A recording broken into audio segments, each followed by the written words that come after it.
In other news this evening, police are still baffled by the latest in a recent string of disappearances. Have you any unsolved missing persons cases on your books? He will be killed and eaten. We now return to Killer Cuisine, recipes to die for, with your host, Blake Butcher. Oh, hi. I'm Blake Butcher, world-renowned chef and former heart surgeon. I lost my license to practice for breaking too many hearts. Alright, this recipe is perfect for serving friends, so if you can, make it with someone special. But first, we need to wash our hands. It's important to wash your hands before preparing or eating a dish. To wash away any traces of DNA, I mean bacteria, that may have been left behind on your hands from your day-to-day activities. Humans are, after all, filthy creatures, so be sure to wash your hands with soap and scrub under the nails. Once we're nice and sterile, we can move on to the ingredients. Any sane person will tell you that the key to making a good dish is to start off with good ingredients. I always use produce cultivated from my own personal garden and meat, which I myself have hunted. Since today's recipe calls for, quote, ground beef, I'll also be using the home butcher station that I keep in my garage, which per FCC censorship regulations I cannot show on television.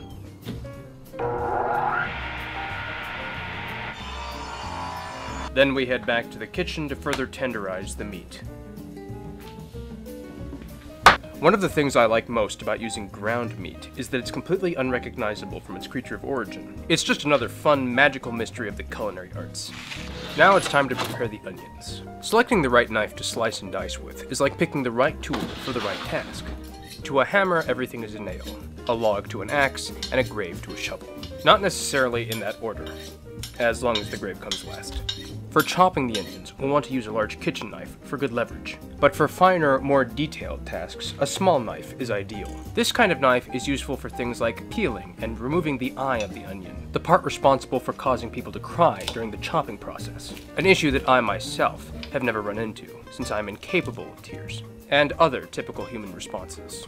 You'll want to exercise caution during the chopping process. Since this will require the knife to be close to your flesh, always remember to pay attention to what you're doing. If you look away for even a split second,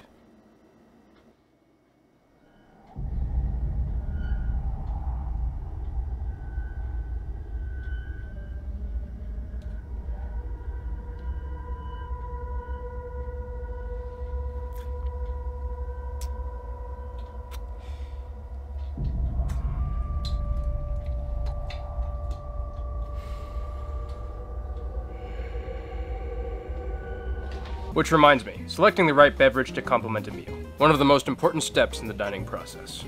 For dishes consisting of red meat, a red wine is typically the optimal pairing. I personally prefer Cabernet Sauvignon, especially with a rare cut of meat. But for today's recipe, you might find a Pinot Noir to be more acceptable. Ideally one with a higher alcohol content.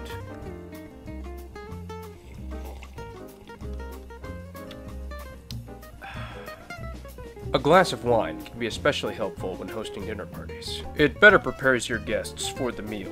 It relaxes them, lets them drop their guard, and makes them a little more tender. Emotionally, I mean. The last thing you want is for them to tense up and get all tough and sinewy. It also reduces stress, various health risks, and movement speed.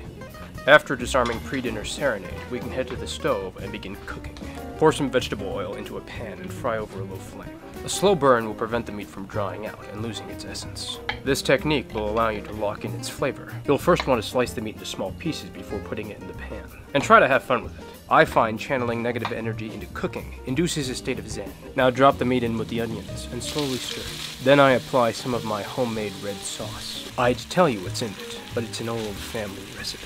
And add some salt and pepper, obviously. After approximately 5 to 7 minutes, we can take it off the burner as it continues to cook in the pan. Even in the frying pan, it's still in the fire. Next, we'll want to prepare some dough for the Is anybody up there? I'm down here. Just give me 1 second. If anyone can hear me, please send help. I've been trapped down here for weeks. My family is looking for me. Call the police.